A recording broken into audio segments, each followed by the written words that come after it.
Mesdames et messieurs, vous venez de suivre l'échange entre les deux chefs d'État ici du lancement du programme des systèmes de passation. Mesdames et messieurs, bonjour. Bienvenue dans ce nouveau numéro d'actualité. Très heureux de vous retrouver pour ces nouveaux numéros d'un Robotique, la chronique politique en République démocratique du Congo, mais également à travers le monde, tout ce qui fait la une. C'est la question qui nous renvoie à la réflexion en tant qu'observateur de la société éditorialiste et toutes les casquettes que vous pouvez nous accorder. Sur ces plateaux, j'aurai un invité spécial autour du débat basé uniquement sur la question d'immunité parlementaire qui devrait être levée sur la tête d'abord d'Augustin Matata Ponyo, l'ancien Premier ministre sous Joseph Kabila, mais également nous allons aborder les sujets au niveau de la Chambre haute du Parlement pour ce vendredi déjà, lors de la plénière de ces vendredis, autour de la question des prorogations de l'état des sièges, mais la question du procureur général près de la Cour constitutionnelle, mais également procureur général près de la Cour de cassation, a envoyé des correspondances au Sénat autour de la levée également d'immunité du sénateur à vie Joseph Kabila ainsi que son collègue Michel Linguepo. Alors, pour ce faire, nous allons d'abord échanger avec président du parti politique PAJEC, qui est dirigé par le président Paulin Ilunga, à qui j'ai dit bonjour. Bonjour, monsieur Mike. Bonjour à tous les Congolais qui sont à la maison. Comment ça va? Oui, ça va bien, nous nous portons très bien. D'accord. Aujourd'hui, on va très rapidement prendre le sujet qui fait la une. Vous le savez très bien, vous êtes président d'un parti politique, mais avant d'entrer léger, une petite présentation très brève pour ceux qui nous suivront pour connaître la personne de Paulin Ilunga. Merci beaucoup, c'est Paul Ilunga. Je suis président national du Parti générationnel pour l'émergence du Congo. Je suis avocat au barreau de Maïndombe. J'ai été aussi activiste des droits de l'homme. Donc voilà, brièvement, c'est ça. PAJEC, c'est quoi? PAJEC signifie Parti générationnel pour l'émergence du Congo. Cela veut dire c'est un parti de génération en génération. Combien de temps PAJEC a fait? PAJEC totalise bientôt 2 ans depuis qu'il a été créé. Nous nous battons toujours sur terrain avec des activités et aussi on constate qu'il y a des Congolais qui nous donnent de la chance. Donc on espère qu'en 2028, nous serons un grand parti de masse et aussi qu'il y aura beaucoup de députés. Quelle est votre vision?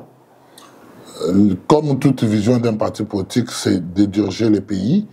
Et aussi, nous avons une vision des progrès sociaux comme c'est de l'IDPS ainsi que d'autres partis politiques. Voilà pourquoi nous, étant que parti social pour l'émergence du Congo, nous avons toujours soutenu la personne du président de la République démocratique du Congo parce que nous ne sommes pas dans l'union sacrée, mais nous soutenons la personne de Félix Tshisekedi Tshilombo avec ses bonnes œuvres.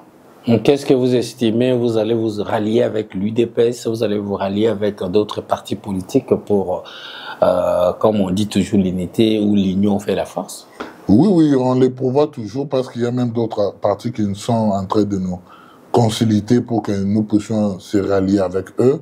Mais nous sommes toujours en train de voir, dans la mesure des possibles, s'il y aura peut-être possibilité que nous puissions nous rallier avec d'autres partis politiques, parce qu'en politique, tout est possible. On ne peut pas se dire que non, nous serons que seuls. Non. On doit toujours être avec d'autres partis politiques. Mais nous, notre vision, c'est celle de voir la République de demain. On se dit que Félix est un être humain, il a des défauts, il a des ambitions, il a des défauts, ainsi qu'il y a ce qu'il fait de bon. Nous devons que voir de bons côtés et aussi voir de quelle manière lui faciliter la tâche de réaliser réellement ce qui est sa vision. Parce que jusqu'à aujourd'hui, on constate que dans sa vision, il n'a réalisé que 30% de ce qu'il a promis. Vous en êtes sûr? Oui, nous en sommes sûrs. Maître Paulin Ilunga, merci pour cette brève présentation autour des PAJEC, votre parti politique dont vous êtes président. Très chers téléspectateurs, comme je l'ai déjà annoncé tout à l'heure, nous allons prendre la première thématique qui fera l'objet de notre débat autour des cropotiques, la politique auquel vous avez toujours tendance d'avoir l'idée autour des questions d'actualité mondiale. Nous allons parler des questions uniquement basées sur l'humilité des élus nationaux. Comme vous le savez très bien, Matata Ponyo a dirigé le pays pendant des années. Aujourd'hui, il est député national. Mais comme on dit toujours, les casseroles qu'on casse aujourd'hui nous rattrapera demain. Quel est votre avis autour de la guerre qui se crée entre les organes judiciaires de la RDC, mais également le pouvoir parlementaire? Quel est votre point de vue? Moi, je pense qu'à un moment donné, nous devons être réels et réalistes et aussi, à chaque fois, vouloir savoir ce que dit la loi. Et dans les cas sous examen, Matata Ponyo doit être poursuivable. Et vous l'avez même constaté avec l'ancien président de la Cour constitutionnelle, le professeur Maître Kalouba, qui disait que, à travers lui, il y a eu une décision de la Haute Cour qui disait que Matata Ponyo ne peut pas être poursuivi dans cette même cour. Moi, personnellement, j'ai été contre cette décision parce qu'on nous trouve absurde que quelqu'un, un individu, ne doit pas être poursuivi par la loi de la République du Congo. Parce qu'on pense que tout individu, tout citoyen congolais a son juge naturel. Donc, lorsque vous avez votre juge naturel, vous devez être poursuivable à travers votre juge naturel. Comme le président a un juge, le premier ministre aussi doit en avoir, le ministre doit en avoir et tout citoyen congolais doit en avoir. Mais constater cette décision de la Haute Cour qui a été quand même biaisée à travers son arrêt, on constate qu'ils avaient dit que le premier ministre, l'ancien premier ministre, ne devait pas être poursuivable, que ce soit au cours de cassation, que ce soit à la Cour constitutionnelle. Donc, et aujourd'hui, on veut réparer ce qui a été commis par la même Cour. Cette question a suscité même les tombées des têtes. Oui. Qui est allé jusqu'au changement des animateurs de cette Cour. Oui, parce que ce n'est pas normal qu'un individu ne soit pas poursuivable. Donc, vous pouvez commettre tout ce que vous pouvez faire dans l'exercice de votre fonction en sachant que vous n'êtes pas poursuivable. Non. Donc, nous devons savoir ceci. La loi dit que tout le monde est égaux devant la justice et on ne doit pas commencer à voir ceux qui sont privilégiés et ceux qui ne sont pas privilégiés. Le Premier ministre est poursuivable. Voilà pourquoi la Haute Cour a constaté cette erreur et ils veulent quand même modifier ou changer son propre arrêt. Parce que la loi ou nos lois lui donnent cette quitus de rectifier si on constate qu'il y a certainement peut-être une mauvaise façon de rendre à l'arrêt. Parce que l'humain n'a jamais été parfait. On constate qu'à travers l'humain, il y a eu un arrêt qui n'était pas bon et on doit le modifier par la même haute cour. Et ce n'est pas un problème. Et aujourd'hui, nous déplorons cette guerre qui se passe entre la Cour constitutionnelle ainsi que l'Assemblée nationale qui ne va pas aider les Congolais. Parce que la loi est claire. Vous ne pouvez pas commencer à vouloir demander l'immunité pendant que vous êtes déjà devant la justice. On demande l'immunité qu'avant qu'on puisse commencer les processus. Mais lorsque le processus est déjà au milieu et vous vous dites non, non, là, comme on m'a attrapé, je dois maintenant recourir aux immunités pour être protégé. Vous voyez, c'est ce qui est en train d'être fait. Donc cela n'aidera pas notre République du Congo à aller de l'avant et surtout lorsqu'on a besoin que cet État soit vraiment un État de droit. Maître Paul Ilunga, aujourd'hui c'est votre point de vue. Vous jugez ça impératif, utile, normal que Matata Ponyo soit poursuivi ou non? Selon votre point de vue. Matata Ponyo doit être poursuivi. Tous les premiers ministres doivent être poursuivis au cas où ils commettent des erreurs lors de leur fonction. Vous voyez, c'est comme le président de la République aujourd'hui, s'il commet des erreurs, il peut être poursuivable.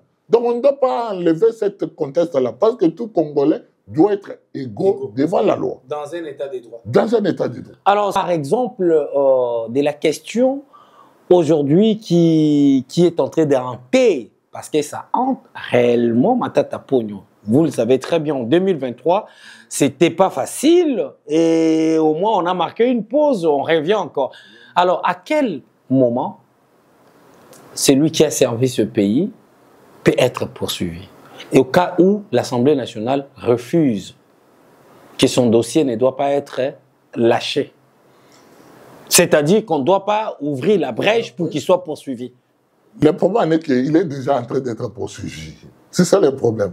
On ne reviendra pas en arrière. Mais l'Assemblée nationale n'a pas ouvert la brèche. Oui, mais ça regarde que l'Assemblée nationale, c'est lui le législateur. Donc ils doivent avoir l'habitude de lire ce qu'ils sont en train d'être... Le propos des juges qui attestaient que soi-disant humilité. Il n'y a pas d'humilité. Il y a d'humilité qu'au cas où, lors de votre apparition devant la justice, on a demandé au préalable l'humilité. Ce n'est pas que lorsque vous êtes déjà au cours de procès que vous demandez l'humilité. Là, c'est fuir. Vous voyez, qui ne sait pas que dans ce pays, ma tête avait dit que j'ai besoin d'une justice, j'ai besoin qu'on puisse m'attendre, parce que tout le monde lui disait qu'il a détourné l'argent de Bukangalonzo. Et aujourd'hui... Et devant la cour, Matata également avait brandi même les enquêteurs qui étaient allés enquêter sur l'affaire Bukangalonzo. Oui, mais à ce moment ici, la cour a besoin d'être éclairée. C'est à ce moment qu'il peut venir pour éclairer la cour. Vous voyez? C'est à ce moment qu'il peut venir pour vraiment éclairer la cour. La cour a besoin de ses preuves. La cour a besoin de ses défenses. Mais on constate que le jour de la défense, les avocats de Matata, l'autre qui était aux premières audiences, oui. Ils ne sont pas venus, ils ne se sont pas présentés. Ils étaient quand même, ils étaient. Même selon les informations que nous avons, en est qu'ils ne s'étaient pas présentés lors des réquisitoires du ministère public. Et Matata n'était pas là, ainsi que les autres co-auteurs qui sont en train d'être poursuivis n'étaient pas aussi là. Maître Paul, on va passer à d'autres très chers téléspectateurs, la question de la guerre entre l'appareil judiciaire de la RDC, mais également avec le pouvoir parlementaire, pose des problèmes énormément. Parce que vous le savez, cette question, on va voir comment on va en arriver là, mais je pense qu'il y a une question également majeure qui nous revient, la question de la levée d'immunité de celui qui a dirigé ce pays pendant 18 ans. Joseph Kabila Kabange, il fait peur? Il ne fait peur à personne.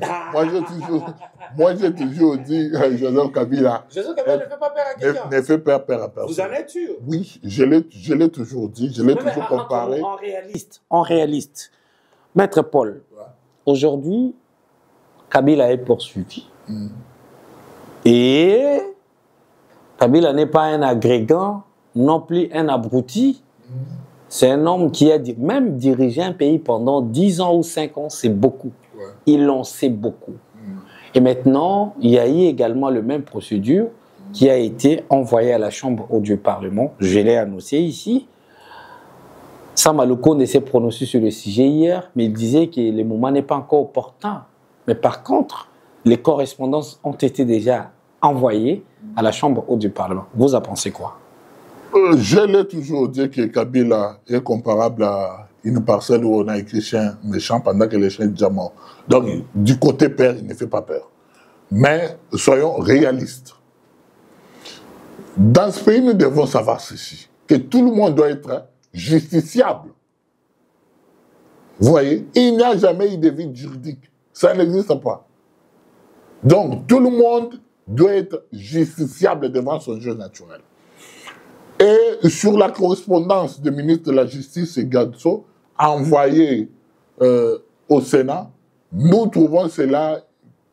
Le Sénat n'a pas parlé des ministres de la Justice. Le Sénat a parlé, par contre, du procureur général et celui de la Cour de cassation. Oui, en fait, le ministre de la Justice avait donné l'injonction au procureur général pour poursuivre l'ancien président. Et donc, ça a été exécuté. Oui, nous constatons que c'est un vice de procédure. Je m'explique. L'ancien président, avec ses titres de sénateur, ça a un titre honorifique. Ce n'est pas un titre passé par les votes. Non. Vous comprenez? Donc, il ne peut pas être poursuivi comme celui qui est passé par une élection.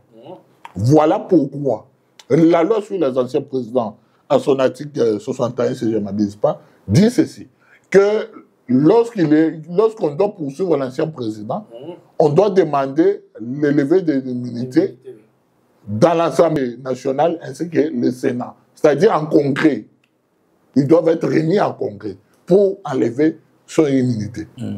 Parce qu'il a un statut spécial. Oui, parce qu'il a un statut spécial. Donc voilà, c'est pour cela je viens de lever cette option pour demander à ceux qui poursuivent que non, nous ne sommes pas, nous sommes en train de modifier la procédure. Ce n'est pas comme ça.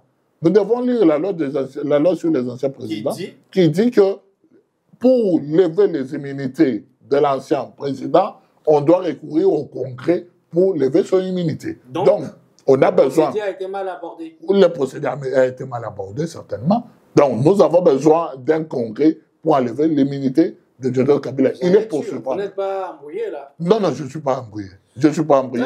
Je pense, si j'aurais à avoir cette loi sur moi, j'avais même fait capture surtout sur cette disposition. Donc, si je pourrais les retrouver, je vais les lire. Donc, c'est comme ça que cela doit se faire. Donc, c'est un peu cela. Très chers téléspectateurs, nous poursuivons notre débat ici. Comme vous le savez, la guerre qui est déclenchée entre l'institution judiciaire, mais également parlementaire, fait toujours débat en République démocratique du Congo autour de la question de la levée d'immunité du président de la République, ancien sénateur à vie, Joseph Kabila, mais également avec d'autres parlementaires. Mais moi, je vais très rapidement revenir envers vous, Maître Paul.